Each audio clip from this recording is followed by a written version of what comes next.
Hey, I'm Dave Rubin, and this is TYT140, a lot of news in a little time. The U.S. job market had a strong month in September with 248,000 new jobs added to the economy. This coincided with the unemployment rate dropping to only 5.9%, the lowest it's been in 6 years.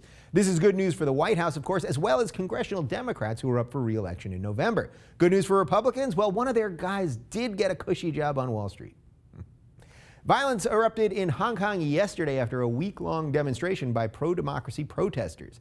Thousands of people continue to demand less involvement by mainland China in Hong Kong's local politics.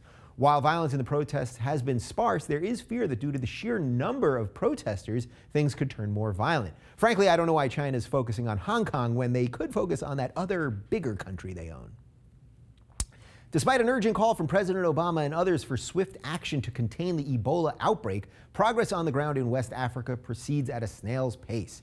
Obstacles include logistical difficulties in moving supplies like beds, generators, and equipment, lack of personnel to staff makeshift medical centers, and out-of-date infrastructure in the most hard-hit countries. Senate Republicans John McCain and Lindsey Graham have criticized Obama, arguing that the outbreak could have been contained by now if we had only followed their advice to blow up the entire continent.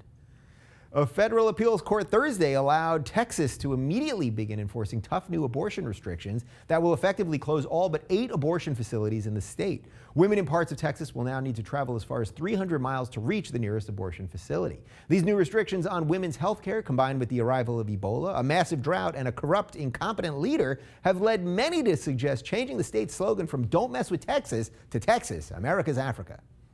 And finally, speaking of Texas, cancer survivor Thomas Cantley is currently in the Lone Star State as he attempts to push a giant inflatable ball across the country to raise awareness for testicular cancer. Cantley's trip is being funded entirely by people he meets along the way, many of whom have written personal messages on the ball. Unfortunately, in Dallas, Cantley was run out of town by a group of confused locals who saw the giant ball and mistook him for an illegal immigrant trying to smuggle drugs into the country.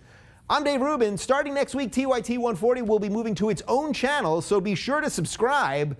I think it's here somewhere, right here. How about here? Remember to subscribe today. We'll see you next time.